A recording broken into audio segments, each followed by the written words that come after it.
Saktong-sakto partner, hingi na tayo ng mga update dahil nasa kabilang linya na si Police Major Philip Ines, ang spokesperson ng Manila Police District. Hi sir! Hi Major Marlene po at Jeff sa Spot Report. Welcome back po. Sir Jeff, Marlene, isang mapagpalat, kalmadong gabi sa inyo. Ganun din sa mga nanonood at nakatugay-gay sa inyo ngayon. Sir, meron daw pong nangyari dyan sa Maynila na lalaking binarel habang kumakain. Ano ho bang nangyari dito, sir? Nagkaroon ng shooting incident noong October 5 ng gabi dito sa may Barangay 101, Tondo, Manila, particular dito sa may Aroma Compound, kung saan yung biktima dito, isang 36 years old na taga doon din. At nakita nga doon sa kuha ng isang CCTV footage, dalawa yung pumasok doon sa bahay niya at magkasunod siyang binarel. After noon, tumakas na ito. At nung na-report nga ito sa police, nagkaroon agad tayo ng backtracking at saka forwarding at kasama na yung follow-up natin. At doon nga, nahuli natin yung isa rito. Tatlo itong suspect natin, isa yung nahuli natin. Itong yung gunner natin mismo, yung bumarel. Itong si alias Teteng na 42 years old. At nataga doon din sa lugar. Yung mga suspect na ito, dalawa yung at large pa. Pero naipagharap rin ito ng kaukulang reklamo sa tanggapan ng Taga-Usig sa lungsod ng Maynila para sa kasong murder. Yung at large natin dito, yung si alias Nando na taga doon sa lugar at saka yung alias Tutong na taga doon din. At hinihintay lang natin na labasan ito ng mandamiento de arresto para mahuli natin itong dalawa pang at large. Oo. Sir, natukoy niyo na yung possible motive bakit binarel sa mismong bahay? May mga nakaaway ba itong biktima? Sir, ano ba yung profile niya? Bago mangyari yung insidente, nakakatanggap na ito ng pagbabanta sa buhay niya base doon sa nakuha nating account ng investigador natin. At nalaman din natin na meron silang tinatawag na alitan doon sa kanilang mga tinatawag na teritoryo doon sa mga illegal activities nila. Yan yung motibo na nakikita natin kung bakit binaril itong ating biktima. Major Jeff Caparas po, sir. Yes, Sir Jeff.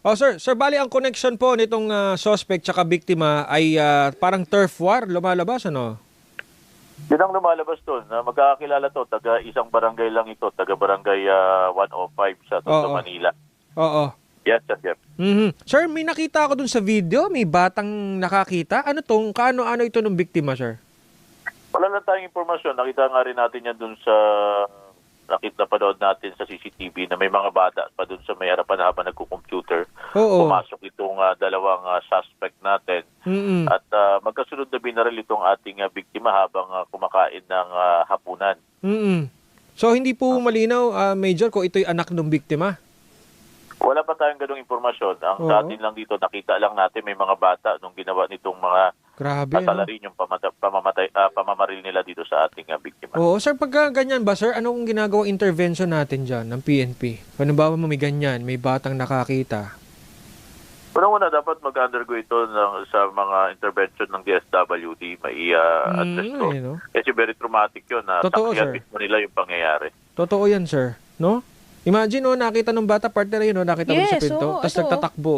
Correct. Diba? Ayun. So far po, sir, ang at large ay ilan pa nga po ulit? Ay, dalawa pa tayong at large, pero identify na natin itong dalawa at naisampa na rin natin yung kaukulang reklamo sa kanila. Yung isa nandito sa kustudiya ng Manila Police District at inihintay lang natin dito, Sir Jeff Marlene, yung commitment order para mailipat siya sa Manila City Jail. Sir, paano ang circumstance ng pagkaka-aresto dito sa isang suspect po? Pagkatapos nung insidente at nai-report ito agad sa police, nag-conduct ng follow-up operation. At doon nga rin sa mismong lugar, sa may Aroma rin, nahuli yung isa nating gunman. At yung dalawa, pinalo-up ito sa may Caloocan, pero nag-negative yung mga operatiba natin dyan. Pero ganun pa man, identify yung dalawa pang at large natin. At naipagharap na rin sila ng kaukulang reklamo sa tanggapan ng Taga-Usig. Major, bukod dun sa illegal activities na sinasabi na tampering sa tubig, kuryente, ano pa ho ba yung possible profile nitong tatlong suspect? Kasi bakit sila may mga barel? Yung pa yung tine-check natin, ano yung mga background nito, yun lang nalaman natin na itong mga tao na to, itong mga individual na ito, ay involved sa mga illegal activities dun sa lugar. At dahil nga doon, sa tinatawag nating awayan dun sa pinaka-teritoryo, yun ang nangyari. Kasi may pagbabanta na rito sa ating biktima bago nangyari yung insidente. Grabe sir, no? Kung turf war ito, ay away doon lang sa mga kanilang pinag-aagawan sa tubig, kuryente. Grabe naman yung galit nila doon sa biktima at malapit ang binarel. Dalawa pa yung bumarel, di ba, partner? Sinigurado pa. Oo. Tama ka dyan, nakita natin pagkatapos barilin nung isa, sumunod din yung isa, binaril niya rin itong ating biktima. Kaya nakakalungkot man, ang sa atin lang dito, nakita naman natin yung mabilis nating resulta sa pagkaka-arresto ditong isa at pagkaka-identify ng dalawa pa nilang kasama. Major, lihis lang ho ako ng konti, sir. Yung patungkol dun sa mga inaresto natin noong September 21. Yeah. Anong latest na balita dun, sir? Kamusta ho ang pag-uusap ng MPD tsaka ho ng CIDG? Tungkol ba yun sa mga nung nakaraang na-arresto natin noong Opo. September 21 incident? Yung sa rioters. May mga mangilan-gilan na lang natitira doon sa kustudiya ng Manila Police District na hindi pa nakakapag-piyansa. Pero kalimitan nakapag-piyansa na at yung iba naman ay na-release for further investigation. Opo. Wala yung mga minors naman na huli din natin dyan, na-inquest na rin naman at wala na sa kustudiya ito ng Manila Police District. Opo. Nung pang September 24 na i-turn over natin ito sa DSWD. Sir, I understand, di ba, parang CIDG na ang nagsabpina doon sa lumalabas na mga Leader. allegedly leader and masterminds po nito. Sir, paano ang coordination ng MPD at ng CIDG ho dyan? Ano hong pinoprovide na information or assistance po ng MPD? Lahat ng mga possible na kailangan ng CIDG na makakatulong doon sa pagbibuild ng kaso, binibigay ng MPD. Ang sa atin dito, ma-identify natin kung talaga may mga kinalaman itong mga individual na ito at mapanagot sila sa batas. Sir, baka may clue kayo, si Major Cruz eh. Di ba, partner? Baka may clue kayo doon sa tatlo. Kasi, Major, doon, alam Sa ngayon, mo, wala pa tayong ganung impormasyon, Sir Jeff, Mama Marlene. Ang sa atin dito, meron lang tayong nakuha impormasyon na merong pinasubtina ang CIDG para, sabi nga, makapag-shed light dito sa mga pangyayari. At malalaman naman yan. Base naman doon, mag-base naman tayo sa mga ebidensya makakalap natin. Major lesson learned ng MPD kasi I understand parang meron pa ulit, partner, di ba? October 31 ba yun o November? Oo, November 30 at meron din ngayong October na panibago na namang rally. Sir, paano po yung... lesson learned, sir. Paano na gagawin ng MPD ngayon? Unang-una, palagi pa rin tayo nakikiusap sa ating mga kababayan. Hindi walang pagpigil sa amin doon sa kanilang gagawin na paglalabas ng kanilang mga saloobin. Ang sa amin dito, maging maayos, kalmado at payapa lang. Pero sabi nga natin, lahat ng bagay meron tayong hangganan eh.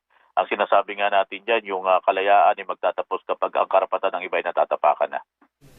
Alam mo, Major, nung syempre pagkatapos ng September 21 rally, maraming kumastyon, maraming naging kritiko ang mga pulis dahil dun sa kanilang pag-aresto sa ilang mga nanggulong rallyista. May ilang grupo, sir, ang sinasabi, parang sinasabi nila na pinipigilan ninyo yung freedom of expression at freedom of expression na mga rallyista dahil sa inyong ginagawang pang-aresto. Sir, ano ho ang inyong thoughts about dito?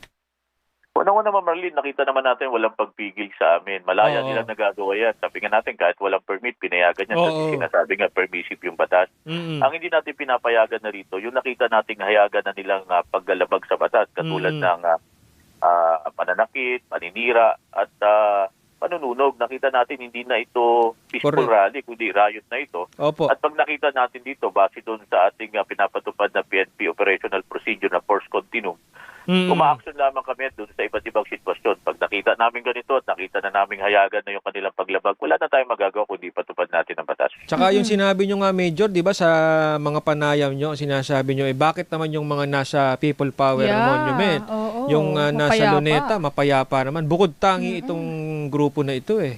Di ba, Major? Tama kayo dyan, Sir Jeff, kasi nga nalaman talaga natin, may mga grupo talaga na mas pinili nila na manggulo, manakit at manira ng mga kagamitan. Sabi yun, hindi man nila makikakailan na daming video? Yung pulis ang nasaktan natin dyan. Yung huling bilang natin, nasa 92 o 95 yung pulis natin na nasaktan. At unang-una, hindi pwedeng i-deny yan dahil marami tayong mga kuha ng mga CCTV dyan at yung mga kuha na rin ng mga kasamahan natin na mga mamamahayag. Mm. Kaya sabi natin, yung sinasabi nilang ito ay pagpigil, hindi, walang katotohanan yun. Kung saan nga, matagal na pinapanawagan namin sa kanila na hindi namin pipigilan kung ano man yung gagawin nila doon.